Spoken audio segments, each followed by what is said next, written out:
Hi, I'm Marjorie. After 10 years of building a system from the ground up, I thought the promotion was mine. But my boss gave it to his nephew, someone who couldn't even read the architecture I designed. They erased my name, my work, even my access. But what they didn't know? I never gave them the manual. Before we dive in, what time is it where you are? And where are you listening from? Drop a comment below. This one, it's personal. I arrived at the office before anyone else that Monday, which, to be fair, wasn't unusual. I've always been the first in and the last to leave. That morning felt different, though, like the air had shifted, almost charged. After 10 years of late nights, missed holidays, and sacrificing any semblance of a personal life, today was supposed to be the day. The leadership team had scheduled a department-wide realignment announcement. Everyone was talking. Everyone assumed. And quietly, I did too. I set my coffee on my desk, took a deep breath, and glanced out at the city still waking up outside the Harbor Trace windows. Portland looked hazy in the early light, like everything was slightly out of focus. I adjusted the hem of my blazer and smiled to myself. This was it. After a decade of building the system from scratch, line by line, version after version, this was finally my moment. By 8:15, the usual morning murmur started. Techs rolling in with breakfast sandwiches, analysts tapping keyboards with one hand and sipping lattes with the other. I walked past them toward the conference wing, ready to join what I thought would be a defining meeting. But when I reached the glass doors of Conference A, there was nothing. No welcome screen, no chairs arranged, just emptiness. I refreshed my calendar, twice. Then a third time, harder than I should have. The event had vanished. In its place was a silent update. Leadership Summit, internal only.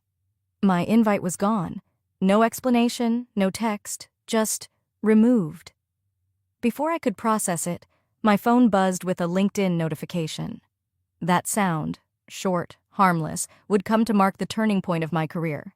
Excited to announce my new role as Director of Product Innovation at Harbor Trace? The profile picture beamed back at me. Bryce Landon, 27. Still referred to internal scripts as that back-end wizard stuff, the CEO's nephew. I stared at the post for a full 30 seconds, trying to will the words to rearrange themselves. I felt heat in my face, but my hands were ice. There was no email from HR, no mention in the morning roundup, just a social media splash, liked by half the office before 9 a.m. Bryce.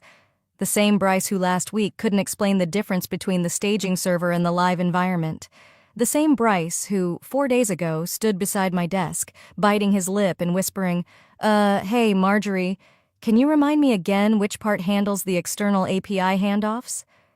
I had walked him through it, slowly, patiently, and after he left, I made a note to speak to Trenton about it. Again. Let it go, Trenton had muttered, not even looking up from his phone. Be a team player. This is bigger than just code, Marjorie. Bigger than code? This company was built on the foundation I designed. I had drawn the original system architecture on napkins at lunch breaks when we were still in a rented office above a laundromat. And now, they gave it all to Bryce. I stood still in the hallway as 2 interns walked past me, whispering. One of them smiled politely. The other avoided eye contact. I didn't move. Back at my desk, the team kept moving.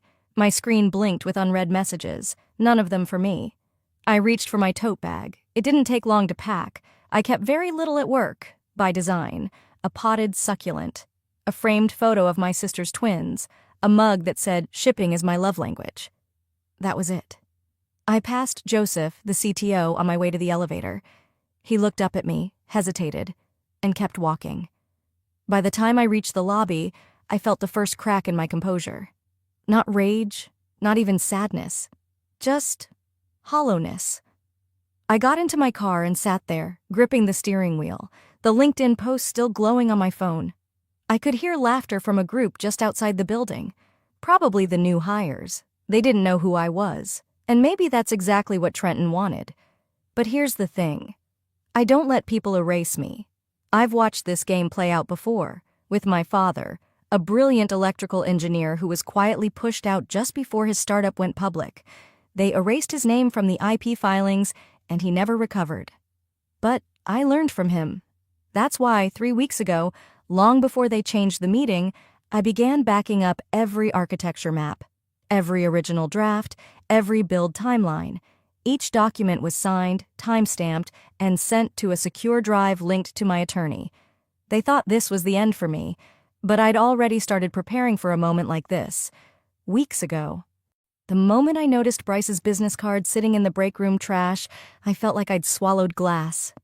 There they were, perfectly embossed, fresh from the printer, stacked in a small black box labeled Bryce Landon, Director of Product Innovation. They hadn't even bothered to remove the packaging slip. That was 2 weeks before the official announcement, meaning it wasn't just a last-minute decision. They'd planned this, and they'd planned it quietly. I picked up one of the cards, turned it over, and held it between my fingers for a long moment before dropping it back into the bin. I didn't need a souvenir of their strategy. What I needed was clarity. Later that same week, I was invited to sit in on a meeting with 2 of our key investors. The invite came through my calendar with the generic subject line, Tech Vision 2024 Strategic Overview.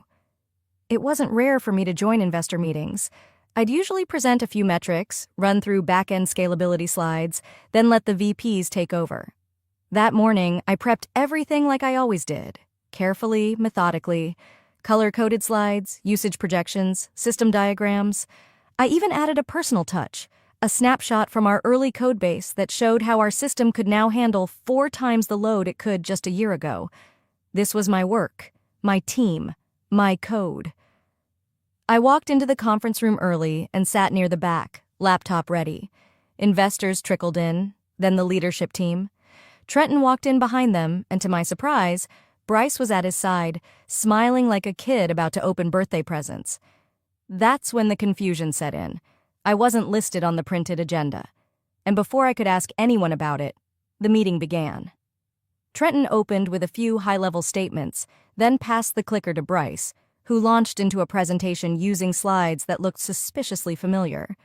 As in, pulled directly from my prep folder. Same headers, same metrics.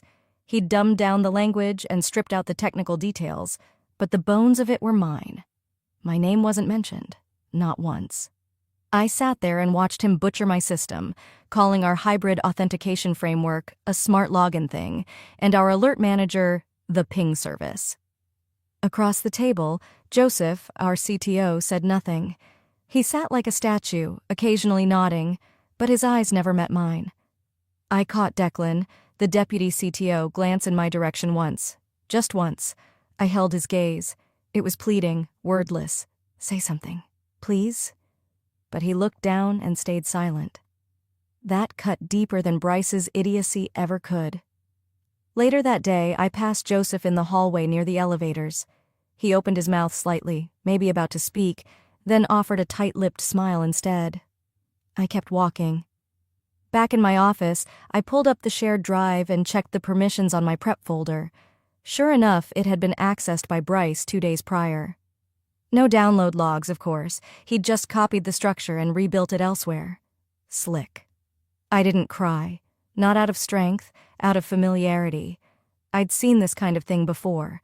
The reshuffling of credit, the soft exclusion, the handshakes that ignored the hands that did the real lifting. That night, I started backing everything up. Not just the source code or the release timelines. I cataloged everything, from legacy schema I'd built in year 2 to the subtle design decisions that kept our server costs down and reliability up. I labeled it meticulously, distinguishing between what I'd created on my own time and what had been part of my formal deliverables under contract. My fingers moved across the keyboard like muscle memory. I wasn't angry anymore.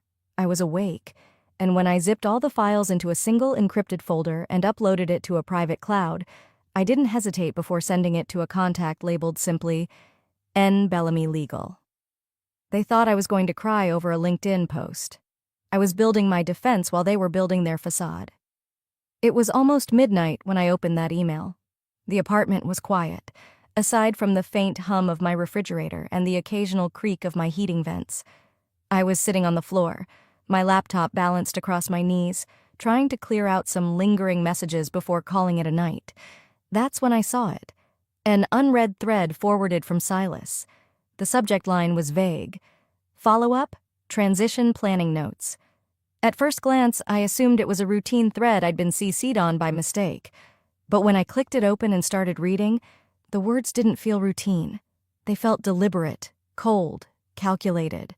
The first email was from Trenton to Morgan, our HR director. We'll need to create some gentle exit language for Marjorie. Something about shifting company values. Maybe frame it as a transition toward younger, more agile leadership. We don't need a scene. She's smart, but not confrontational. The reply followed just minutes later. Got it. We'll flag for Q2. Will she be informed before the promo goes public? And then came Trenton's response. No need. Let her process it on her own time. That last line sat in my chest like a punch, so that was it. Not just a betrayal, a strategy to discard me. Quiet, passive, efficient, like I was a worn-down server node getting decommissioned. I didn't move for a while, just stared at the screen. It wasn't anger I felt first, it was disbelief.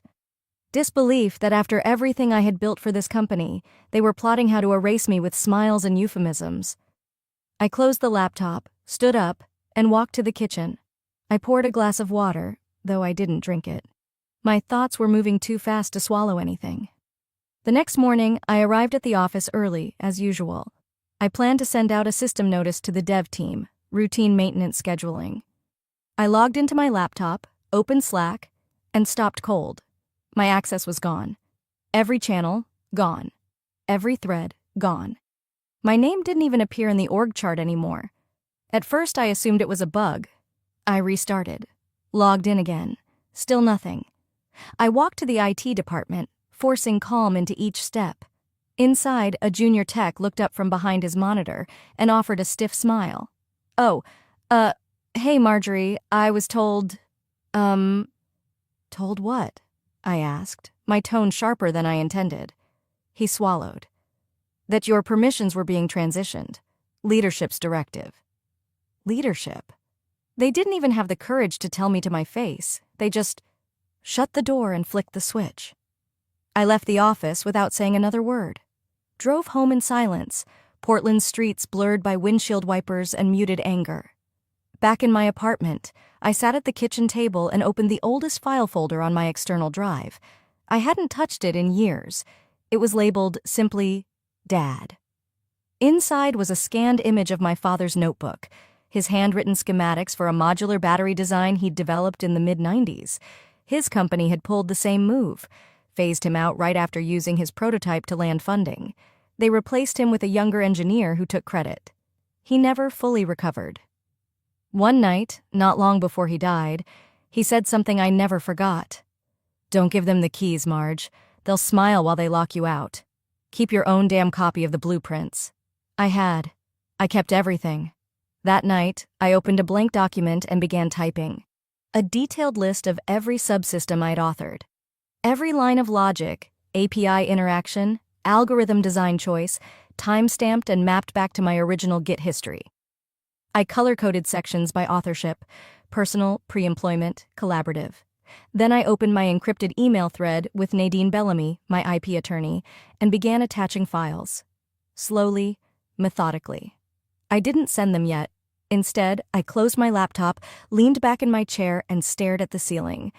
I could almost hear my father again, calm but certain. They didn't fire me, they just thought they could delete me. But I built the code, and I never gave them the manual. I didn't even have time to sit down before the message from Bryce landed in my inbox. Subject line, urgent, system down, help? No greeting, no explanation, just 4 lines of frantic nonsense that reeked of panic. Slack had gone down. The test environment was unstable. The deployment scripts were failing mid-sequence, and the app's login portal was throwing error codes so cryptic that even the junior QA team gave up deciphering them. He was begging me for help. At first, I considered deleting the message. Let the system burn. Let Bryce stand on stage and stutter through the fire he'd created. But that would have punished the engineers, the testers, the support staff, my people. They didn't deserve that. So I sent him a brief response. No warmth, no explanation. Rollback deployment, isolate live node, re-authenticate the SSO module, restart only the secure shell node. then pray. And I didn't sign it. I hit send and closed the tab. The next morning, I woke up to find the issue had been resolved. No mention of my name, of course, but the site was stable again, and the update had quietly disappeared from the rollout calendar. What didn't disappear, though, was a meeting summary forwarded to me by a friend in finance. It was a transcript from an internal debrief.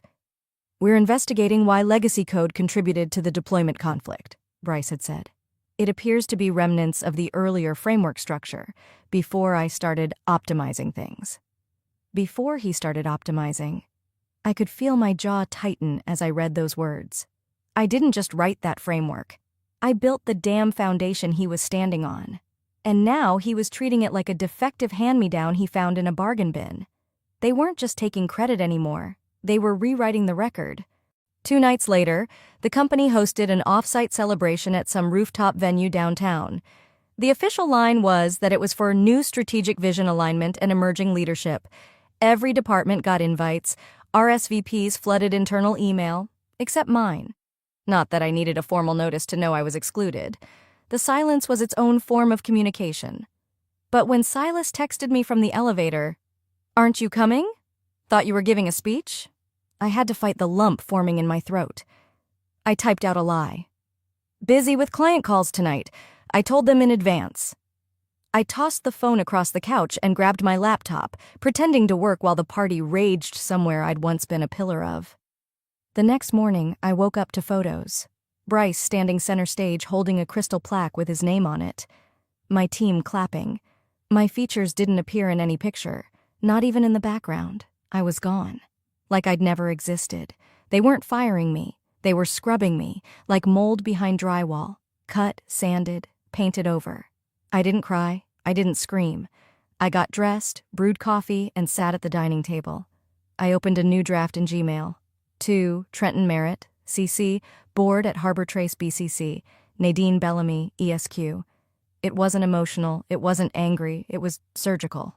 Please note, the underlying authentication framework and custom-built API integration modules developed pre-employment remain the intellectual property of Marjorie Voss. No written agreement of transfer was executed. Continued commercial use may constitute unauthorized replication of non-assigned IP. At the bottom, I added one quiet line. Unauthorized commercial reuse may constitute breach of IP law. I read it 3 times before hitting send. When the confirmation appeared, I didn't feel satisfaction. I felt calm, calculated, complete. Trenton didn't reply. But I saw the read receipt. Joseph, the new CTO, viewed it twice. Once from his work account, once from his personal phone. That night, I opened the folder I hadn't touched in months. It was named Plan B_full control. Inside were backups of my early freelance code, when the authentication framework had first started as a side project in my spare bedroom. I had sketched diagrams by hand, scanned them into my system, and tagged every key segment with initials. My initials. The version logs were meticulous. Auth timestamps from years before I'd joined Harbor Trace. My original login logic. My fail-safe architecture. I scrolled through the files line after line. If they thought they could erase me, let them try building without a skeleton. Let them try breathing without lungs. Let them try selling a platform without its beating heart. I whispered aloud, steady and clear. You want to erase me? Try doing it without my backbone. The next time they'd say my name, it wouldn't be in a meeting. It'd be in a panic. 3 days before the announcement, the system crashed again. Not entirely, just enough to damage trust. 2 of our partnered clinics couldn't access appointment scheduling. Patient profiles froze mid-load. And in the back end, the monitoring tool I had built lit up like a Christmas tree. I still had passive read-only access through my local backup interface. I saw every error stack and every misrouted line of logic. They were trying to rewrite me. Or rather, rewrite the architecture I had authored. Silas texted me in a panic around 10:38 a.m. They're patching your core module. Joseph told me to modernize the legacy framework. I told him we shouldn't touch that without you. He didn't care.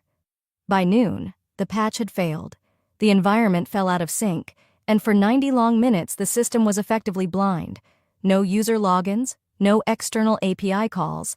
Just a blinking error wall that said exactly what they deserved to hear. Authentication framework unresponsive. Of course, on the outside, they spun it differently. A harmless hiccup. A transition bottleneck, Bryce called it in his internal message. Translation: we don't know what we're doing, but let's blame the person we erased. At 2:06 p.m., Joseph called me. "Hey, Marjorie," he started, voice unusually polite. "Just a quick thing. We're troubleshooting a few things with the auth framework. Thought maybe we could pick your brain, maybe jump on a call? We'd be happy to compensate." Compensate. I almost laughed. "No, Joseph," I said flatly.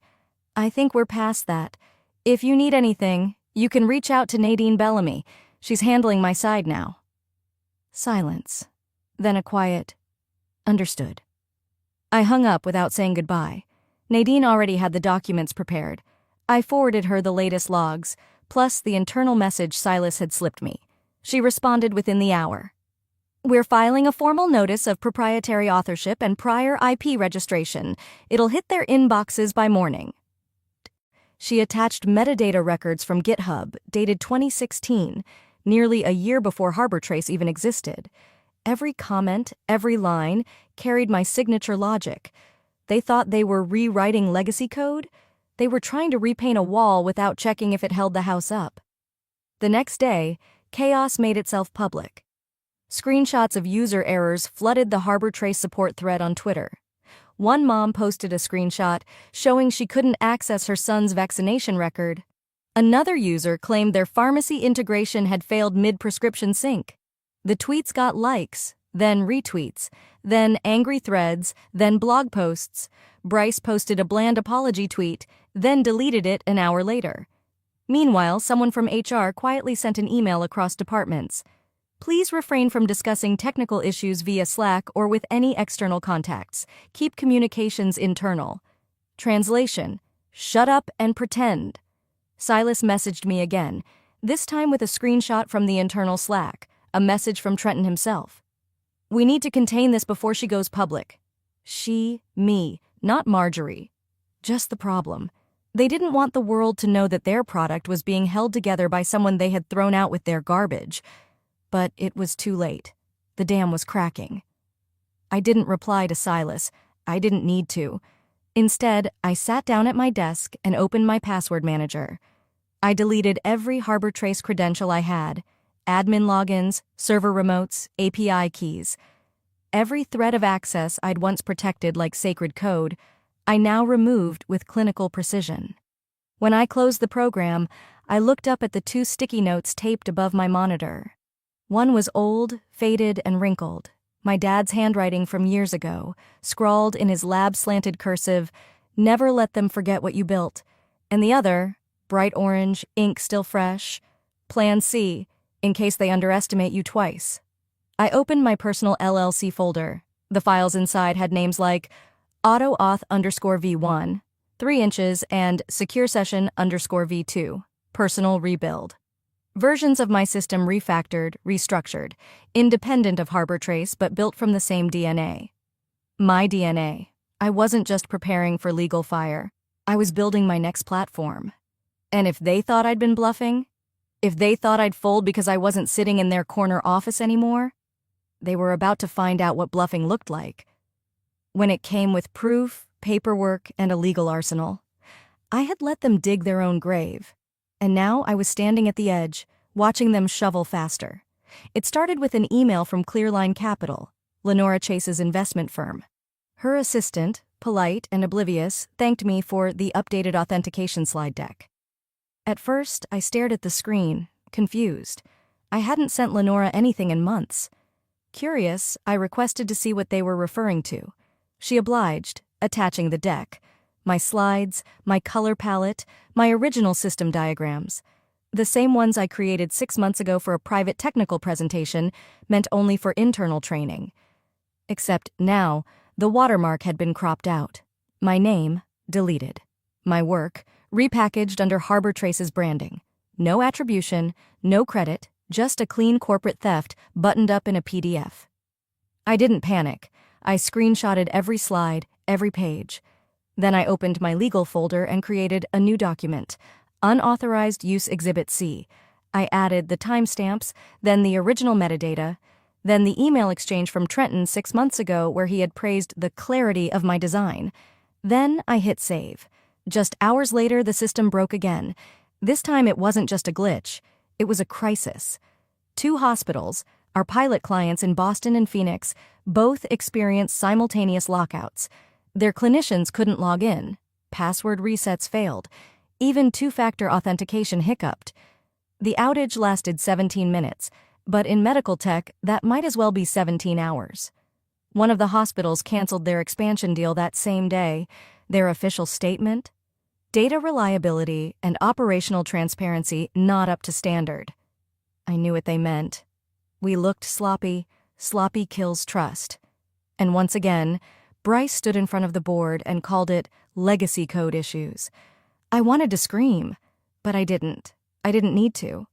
Because I had the logs, every version, every framework, every comment I ever left in the system's backbone, including the one from 4 months ago that read, "Do not decouple this layer, creates instability with external token matching." They decoupled it anyway. And look what happened. I emailed the logs to Nadine. She didn't reply in words, just sent back a file, IP violation updated with breach notes. She CC'd the Harbor Trace board, legal, and this time Lenora herself.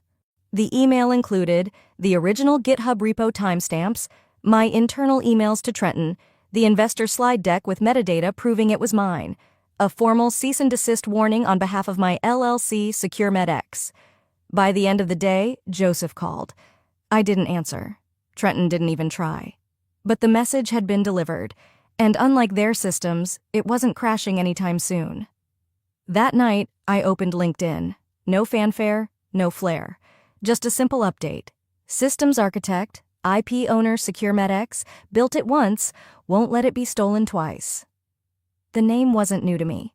It was the name I'd dreamed up during a weekend trip to the coast years ago, when I still believed I'd launch something on my own one day. I had reserved the domain, filed the LLC paperwork, written the core architecture, all of it, quietly waiting in the background. Now, it wasn't just an idea. It was a warning shot. The next morning, my inbox started filling with something unexpected. Messages from engineers inside Harbor Trace. "Marjorie, I've been following everything. Do you need help? If SecureMedX is real, I want in. You built the thing that works. They're trying to duct tape it now, and it's falling apart."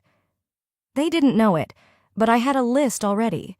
A list of who had integrity, who stayed silent out of fear, not complicity, and who I'd be willing to work with again, under my own roof, my own name.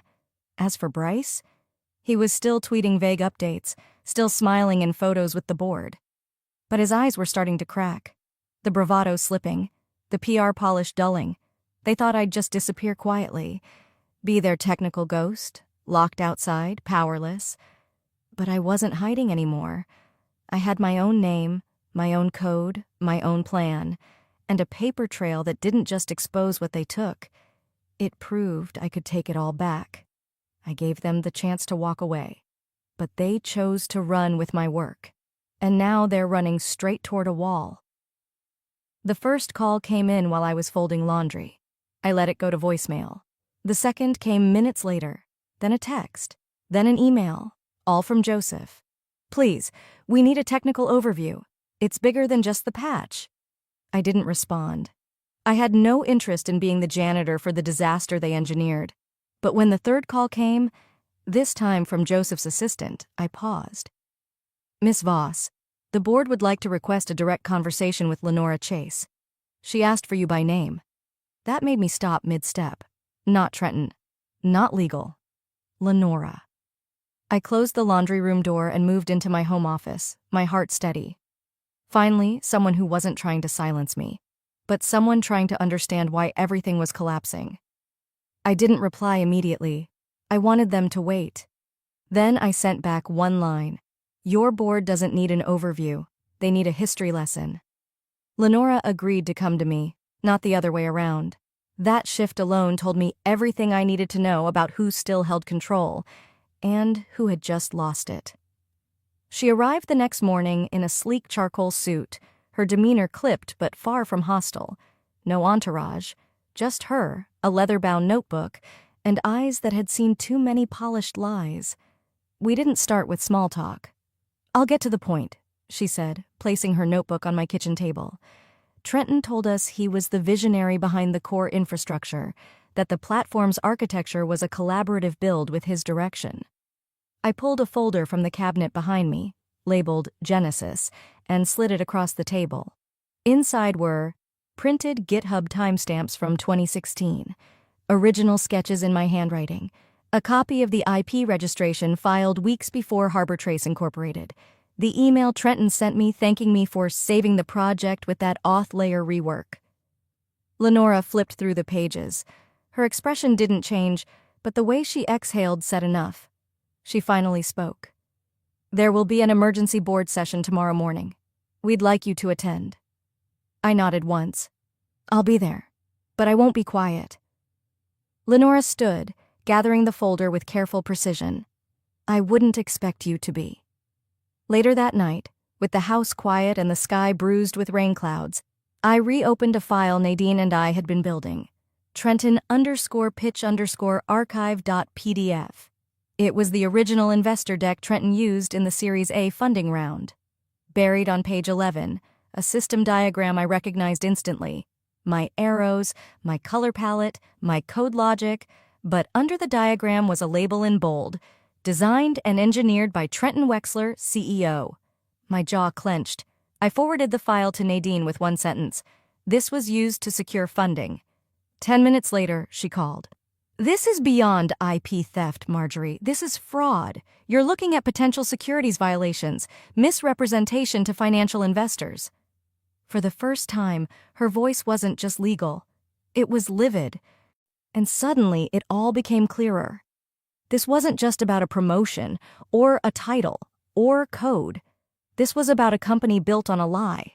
And the lie was wearing a suit, shaking hands, smiling into cameras, and pretending my blueprint was his idea. I closed my laptop slowly, my thoughts razor sharp. Then I turned toward the glass frame on the wall, the one that still held my father's patent application, rejected by the board of directors that stole his design and buried his name. That would not be my ending. I opened the folder labeled Board_Day. Everything I needed was there, clean, precise, undeniable. Then I whispered what I hadn't said out loud until that moment. Tomorrow, I don't just speak for myself. I speak for every woman who was ever told to sit in the back of the room while someone else took the credit. They built their empire on my silence. Tomorrow, I take the mic. The sound of the boardroom door closing behind me felt different this time, more like the final click of a vault ceiling. I wasn't there to beg. I wasn't there to be heard. I was there to be undeniable. Nadine walked beside me, her steps deliberate and even, a quiet force at my side. I carried no briefcase, no flashy presentation, just a flash drive, a voice that had been sharpened by betrayal, and a name they were about to learn how to pronounce correctly. Every seat around the long oval table was filled. The only two who avoided eye contact were the ones who mattered most, Trenton and Bryce. I took the seat offered at the front, not the side, not the corner. And when Lenora gestured for me to begin, I didn't waste a breath. "I'm here to correct the record," I said, "because for 5 years it's been rewritten without my consent." The projector clicked on. Slide by slide, I walked them through the timeline, GitHub commit logs dating back to before Harbor Trace existed, screenshots of internal Slack threads where I outlined architecture that had since been repackaged under new titles, and Trenton's own email thanking me for salvaging a system module he barely understood. Not a single voice interrupted. Then I reached the slide that held the final nail, the investor deck. Their lie, my diagrams cropped, my logic labeled as Trenton's vision. "You didn't just erase me," I said, locking eyes with Lenora. "You commodified me. And you sold what wasn't yours." Bryce, shifting uncomfortably, cleared his throat. "She was part of the team. We collaborated. The product evolved." Nadine stood. "You're correct. It evolved. But the core framework, the initial intellectual property, the logic tree, and system partitioning all originated from Marjorie Voss. The accompanying documents you have in your folder include timestamps, authored annotations, and IP registry filings that predate your company's formation. Joseph, finally speaking after an hour of silence, cut through the tension. She built it. Since she left, we've been chasing bugs we don't understand. The system isn't scaling, clients are pulling back, and the reason is simple. We no longer understand what we're standing on. The air thinned. Lenora turned her attention to Trenton. Why weren't we told this? Trenton straightened. We had internal gaps in documentation. She worked independently. She didn't onboard the team properly. I smiled faintly. Really? I clicked the next slide. On screen, a screenshot of the internal guide, file path, and a video walkthrough I'd recorded for onboarding engineers, timestamped and sent to Trenton's inbox 2 years ago. In it, I narrate every process in my shorthand. The same shorthand Trenton once mocked as overly academic. I closed the presentation. This wasn't a documentation issue. It was an ego issue. You didn't want the system, unless it came with your name on it. The room was silent for a long moment. Not the stunned kind, the damning kind. The board requested a closed session. Nadine and I waited in the hallway, and I stared at the floor's reflection until I barely recognized my own face in it. Tired, but steady. When the door finally reopened, Lenora stepped out. Miss Voss, she said, the board has reached a decision. Back in the room, she didn't mince words. Trenton, the board no longer believes you can lead Harbor Trace with the integrity this position demands. Effective immediately, you're removed from your role as CEO. You may accept a non-technical advisory position with limited involvement, or depart altogether. Trenton didn't speak. He didn't even look surprised, just hollow. Bryce's role was revoked entirely. No advisory, no demotion, just an escort by HR. Then she turned to me. Miss Voss, we are formally offering you the role of Chief Technology Officer, with appropriate equity, licensing recognition for your intellectual property, and a public statement of correction. I looked around the room. I didn't feel victorious. Not exactly. I felt resolved. I nodded once. Not for revenge, for the record. The meeting ended. Chairs scraped. People filed out. Trenton lingered a moment longer, then left without a word. I gathered my things slowly. On my way out, I passed the framed hallway photos of company milestones, the ones I wasn't in. I didn't pause. There'd be new photos soon. For once, I didn't have to prove I was right. They proved it for me. It was a quiet Thursday morning when I walked into the new Harbor Trace headquarters. Everything looked different. Sleek, open spaces, warm neutral tones, an intentional departure from the cold, sterile glass and steel I'd once passed through without so much as a nod. But what stood out wasn't the upgraded interior, it was the door plate on the corner office. Chief Technology Officer Marjorie Voss. I didn't cry. I didn't smile like some corny Hallmark scene. I just stood there, hand on the handle for a moment, taking it in. The woman who had been erased now had her name engraved in metal. Inside, the workspace was simple. No awards, no ego wall. Just a framed blueprint, the one I'd sketched years ago on a napkin while waiting for my coffee. The one that would eventually become the foundation of $1 million system. Now it bore a new name. Secure Trace. A name that was mine, in meaning and in mark. The documentation, fully updated. Code attribution restored. Every internal file that once bore Bryce's initials now reflected the truth, lines authored by MV. I didn't rewrite history. I restored it. 2 days ago, the public relaunch went live. Lenora made the announcement, crediting the visionary system engineer whose early architecture made Secure Trace possible. She never said Trenton's name. No one did. Later that day, I found an old Slack message printed and tucked into my office inbox. From Silas, weeks ago. Still following your blueprint, it holds. That meant more than any title. Bryce had disappeared from every tech circle I knew. His LinkedIn was barren, save for an update that read independent consultant, which was code for unemployed. Word around the industry was he'd applied for a QA role at a mid-tier payment startup. The hiring manager was a friend of mine. She didn't call him back. I didn't celebrate that. I didn't need to. He gambled with something he couldn't carry. I just kept carrying what I built. The real surprise came in the form of an email. Short, stripped of polish. From Trenton. Marjorie, I should have valued what you built. I confused leadership with ownership. You deserved better. T. I stared at it for a moment. My fingers hovered over the keyboard. Then I typed, "Thank you. I wish you well." No need for more. Some endings don't need punctuation, they just need release. That weekend, I met Silas at a small cafe on 5th.